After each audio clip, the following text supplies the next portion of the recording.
Hello বন্ধুরা, কেমন আছো তোমরা সবাই?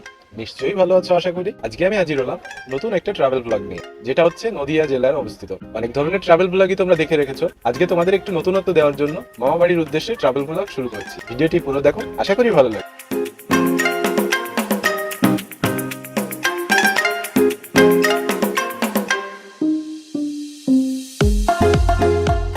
আমার বাড়ি থেকে যেতে গেলে সোদপুর স্টেশন থেকে ট্রেনে করে যেতে হয়। যথারীতি চলে এলাম সোদপুর স্টেশনে, এসেই টিকিট করে ফেললাম। এই হচ্ছে সোদপুর স্টেশনের মোটামুটি ওভারভিউ। ট্রেন আসতে কিছুটা লেট থাকায় একটু চা খেয়ে নিলাম এবং ওয়েট করতে থাকলাম। সামনে দিয়ে অনেকগুলো ট্রেনও চলে গেল।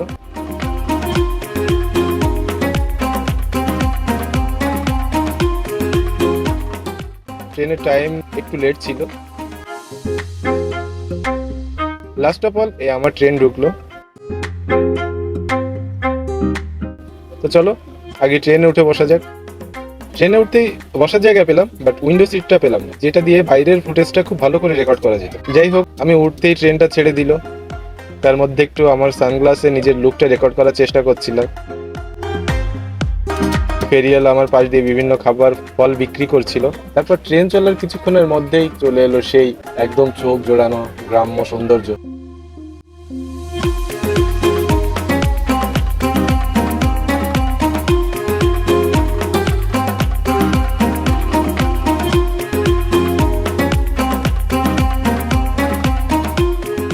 তো এই কিছুক্ষণ দেখতে দেখতে চলে এলো আমার গন্তব্য স্টেশন আড়ংঘাটা স্টেশন। তো এখানে আমাকে নামতে হবে।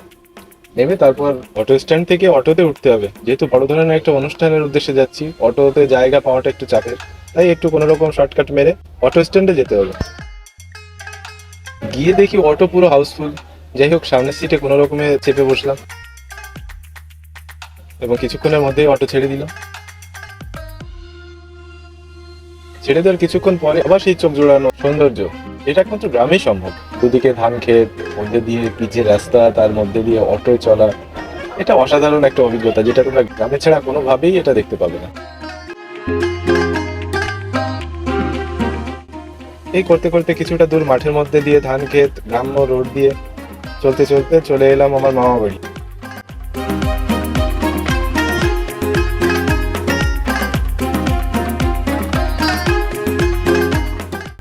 অটো থেকে নামতেই দেখি একদল বহুরূপী আমার পাশ দিয়ে যাচ্ছিল। ঝটপট কথা না বাড়িয়ে ব্যাগটা কোনো রকম মামা বাড়ি ফেলে ওদের পিছু পিছু চলে এলাম। ওরা কি কি ধরনের প্রোগ্রাম করে বহুরূপী সেজে তোমাদের দেখাই, চলো। এখন আর বেশি কথা বলবো না।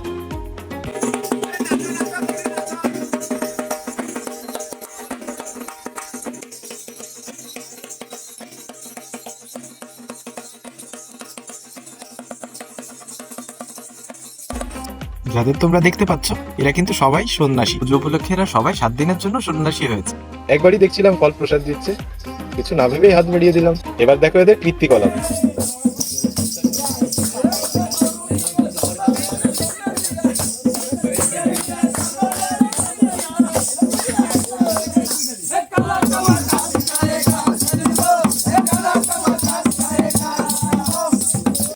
এই হচ্ছে মাঠ, যেখানে বিভিন্ন ধরনের অনুষ্ঠান আজকে সন্ধ্যা থেকে শুরু হবে।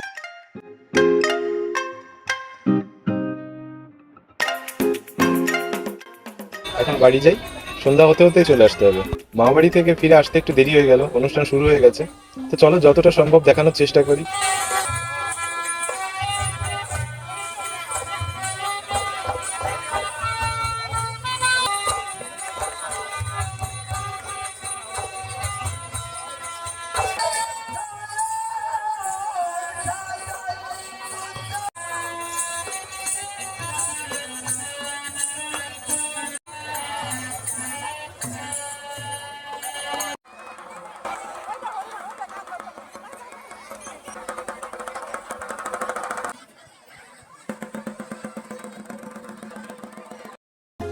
খিদাও পেয়েছে, পাশেই খিচুড়ি দিচ্ছিল, একটু খিচুড়ি খেয়ে নিলাম। এবার যেসব অনুষ্ঠানগুলো হয় তোমাদের কিছু ফুটেজ দেখাই, চলো।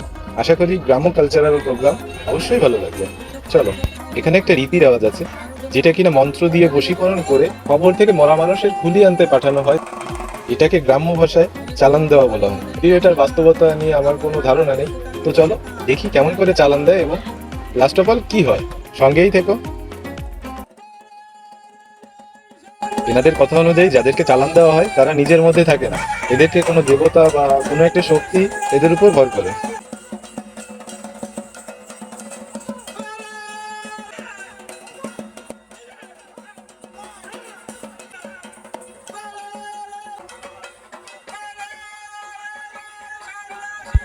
এই দেখো বেরিয়ে গেল মাথা আনতে।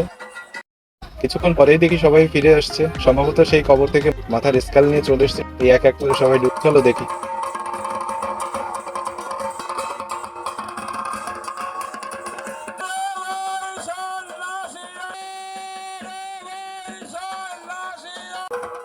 এই দেখো সেই কবর থেকে যে মাথাটা নিয়ে এসছে, একদম কাদা মাখানো রয়েছে।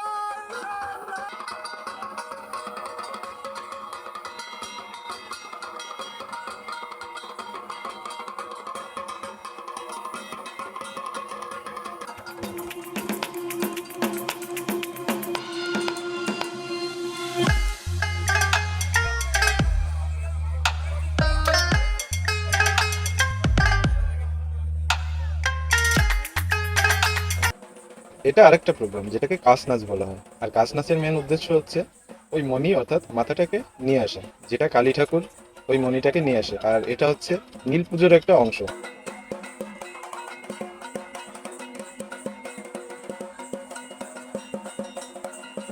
কাসনাস এখানে অনুষ্ঠিত হবে। আর এখন রাত প্রায় 4টে বেজে গেছে।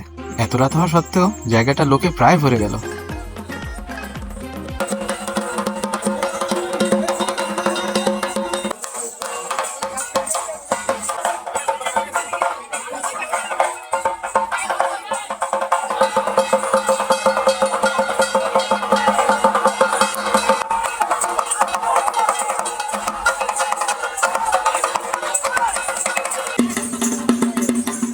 এই দেখো কালী ঠাকুর মাথা ছিনিয়ে নিয়ে চলে এলো মন্দিরে। এই দেখো সেই মাথা।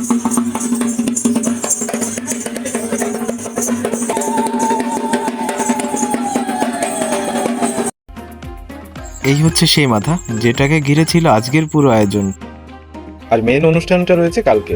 আজকে এইটুকুই, কারণ ভিডিও অনেক লম্বা হয়ে যাবে। তো চলো বন্ধুরা, কালকে নিয়ে আসছি এর দ্বিতীয় পার্ট। ততক্ষণ অবধি সঙ্গেই থেকো বন্ধুরা।